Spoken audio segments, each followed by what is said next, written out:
Nange nkulamusizaako nnyo naawe oyagaliza Uganda ebirungi byonna gy'oli. Mugyebaleko era mwebale kuwagira okusubscribinga n'okutwegattako n'okusharinga n'okuwabula Spike News Uganda. Mwebale nnyo naye era tukyayongera okwagala basubscribers omukutu guno gusobole okuyimirira bannange era tusima bongerwa.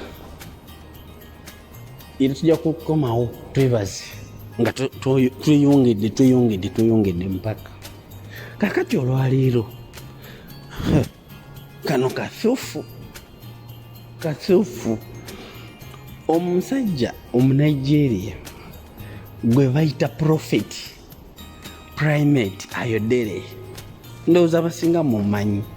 Omusajja ono aze aprofesayinga ebintu ebinaatera okubeerawo okusingira ddala ku bakulembeze n'ebyenfuna n'ebintu byonna ng'ebigenda mu maaso mu nsi. Sigenda gamba nti mu ggwanga erya Nigeria oba erya Uganda. Yasooka kuprofesayinga mu Nigeria mwennyini n'agamba Democratic Party ng'ekibiina tekiriddamu kubeera na pulezidenti ng'ovuddeko Jonathan Goodluck, era ndowooza mu birabo ebigenda mu maaso. Namalawo n'aprofesayinga ku bya coronavirus nti yadde abantu bagenda kubagema naye era coronavirus akyagenda mu maaso, abasinga mu kirabye. N'aprofesayinga ku byenfuna ebigenda mu maaso mu mawanga ag'enjawulo era mu biraba. Yaprofesayinga ku mbeera y'omukulembeze wa Nigeria nga bw'ogiraba bw'eri. Kitegeera omwami ono gwe twogerako bamuyita Ayodele, nzaalo ya Nigeria. Abantu abasajja bano abakulembeze b'amadiini ab'omu Nigeria ndowooza abasinga mu bamanyi era bagenzi beekolera amannya ku biki bye bakola, biki bye batera okukola oba bye boogera ebitera okubeerawo. Ndowooza mujjukira omwami oli eyali yakafa gwe bayitani Joshua TB. Kakati omukulu ono alina kye yaprofesayinze ku Uganda. Ndowooza kino kye twagala okulabirako obunabbi bwe oba butuufu oba si butuufu. Wuliriza, yagambye anti Spike News Uganda mugimanyi, nabagamba nti yo ereeta bintu bya nsonga temala gasamasama. Kyofulaba eyisaawo ennaku ezimu akawanga ka lunaku lumu nnaku bbiri nga tereese, naye lwereeta eggulira eryo emala kulyetegereza. Okitegedde kyekyo mukama wange. Kaakati yagambye omukulu alamula kuno nakyemalira wa kuno ku luno waategendereza nnyo.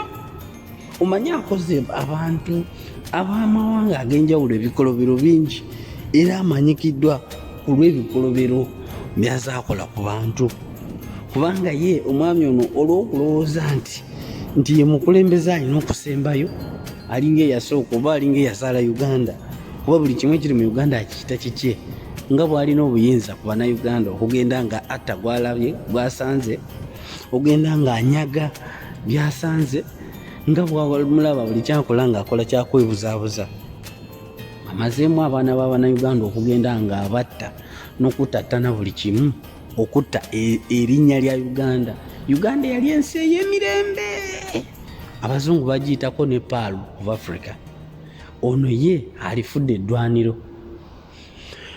Omwami yaprofesayinze oba yawadde obunabbi n'agamba nakyemalira wa kuno bw'ategendereza bandimuggyako nga tategedde. Omanyi sumagiza bagenda mukuba oba kano bakayita, wali akazanya ke twazanyanga edda mu buto ak'okunyakula, bakayita kinyakula. Ayinza okugira ali bwati niyegendereza ng'ekifo obukulu bugenze, okitegeera ate bwe bugenda simanyi ekiyinza okumuviirako obuzibu ajeregereranya abantu ate byeyayogera ng'ajja mu bukulembeze talina kye yakolako.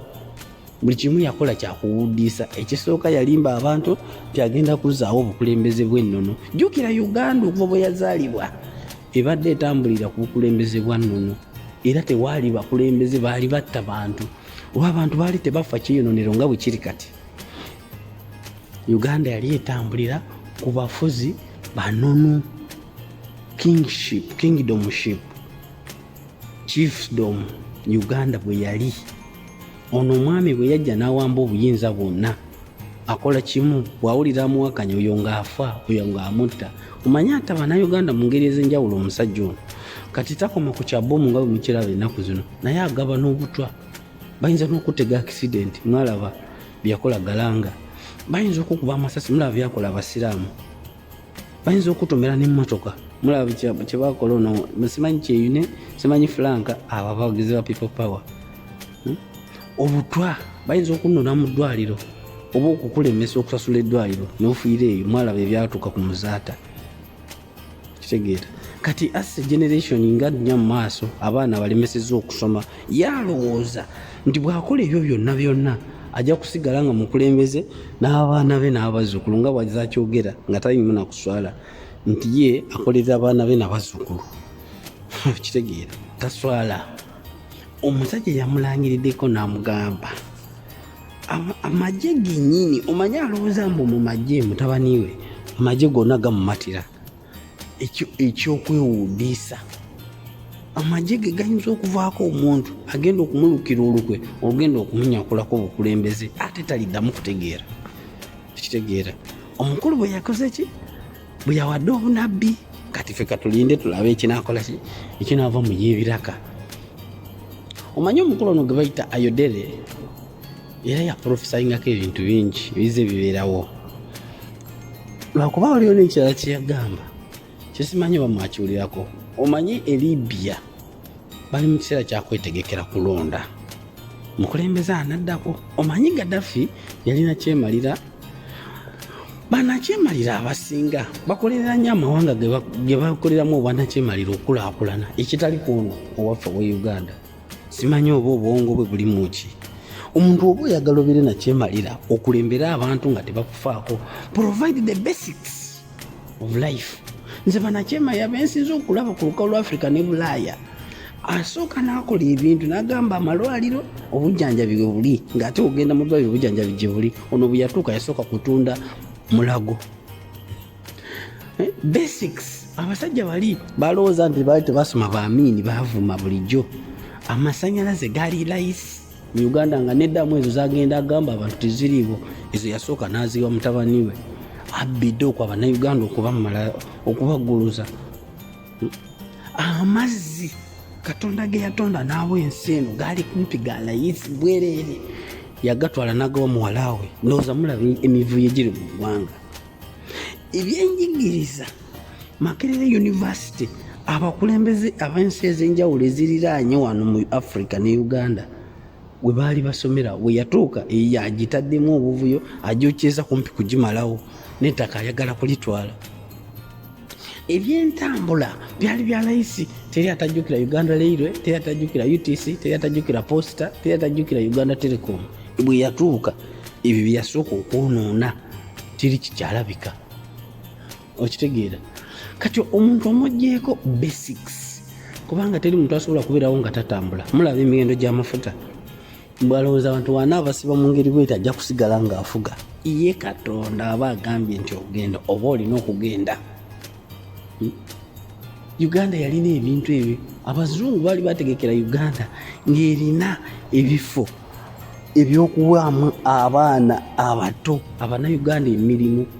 Nga Uganda leero twalina factories nga zisobola okuwa emirimu omwana okuva ku university paka kwataasoma. Abantu bagenda ne balunda emmwanyi, kati emmwanyi yazitta. Kati ekintu kyendaba kyakozemuko ndowooza nte. So bannange ndowooza twongere okunyweza ssaala y'omukulu ogye obunabbi bwe yawadde twandiwoona omusajja ono. Ensi agimazeyo okugyonoona ate alina okugenda. Spike News Uganda, subscribe, share, like. ebirala bikola ki bijja.